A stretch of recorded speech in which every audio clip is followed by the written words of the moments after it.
Today I'll go over a composition technique that I use a lot. It's called layering. And what layering does is it allows you to make sense out of the chaos.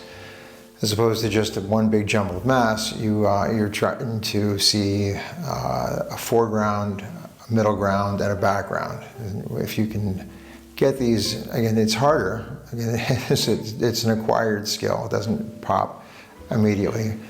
But it is trainable, and the more you do it, the easier it becomes. So it allows you to see more in a photograph and get a more full story from it. Whereas if you just simplify your photograph, and there's a lot to be said for simplification, like in portraits and certain other things, but typically once you start to simplify, and by nature, what's called simplification takes a lot out, you get less of what's going on, and therefore everything relies on just your one subject. To layer, given your foreground, your middle, and your background, just lets you see more context. Again, it's not the only way to do things, it's not necessarily the best way to do things, it's just another way to do things. And it's something that I use all the time.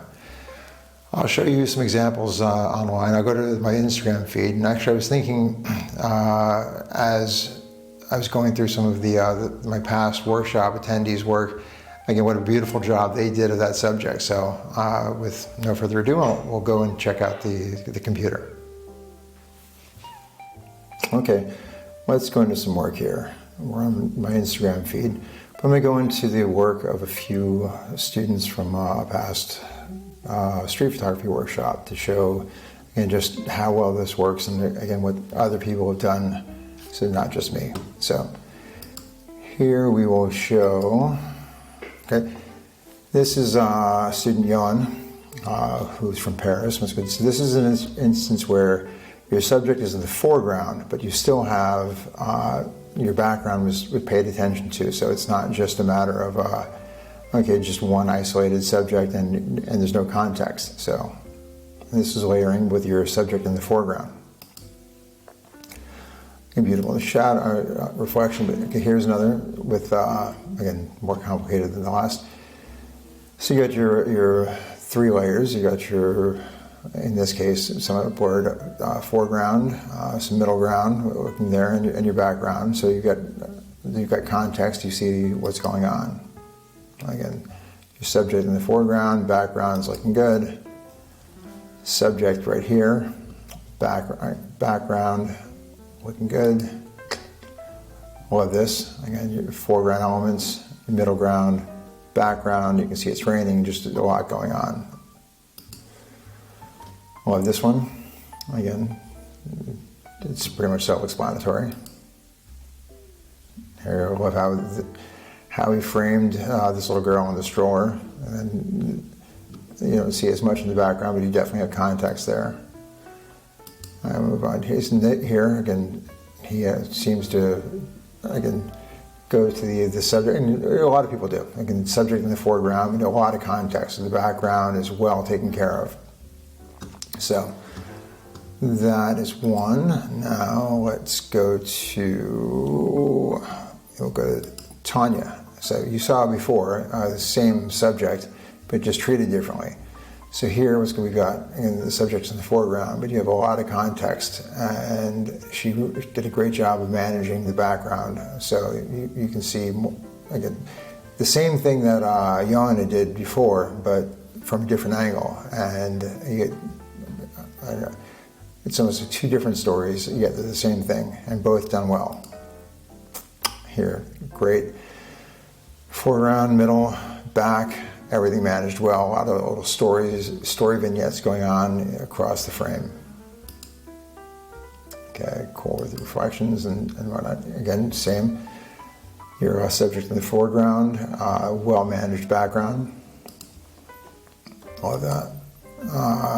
Similar, again here, subject, there's your middle ground, a lot going on, background, again, so everything's well placed. You got things going on across the frame. Another subject, kind of your middle and your background. you get a sense of place, you have a story going on. It's not just what's called one isolated subject with the background completely blown out, which again is another way to handle things, but it's not the only way. It's increasing, well, it's not increasingly common, it's been common for a long time. Everybody likes to blow out the backgrounds. It makes it easier, but it gets old, I think. Here you've got something I like to do a lot, using your foreground as if it's an obstacle, which again foreground elements tend to be. You're shooting through them as if you're there, and you see the action going on in the middle, and then of course your background, this little guy, who's probably not little, but he's farther back. So anyway, great job. Same thing, looking through and at your subject, and then a well-managed background. Now we'll go to Chris. So again, beautiful, well composed, and again, well managed scene across the frame. Again, this one I love.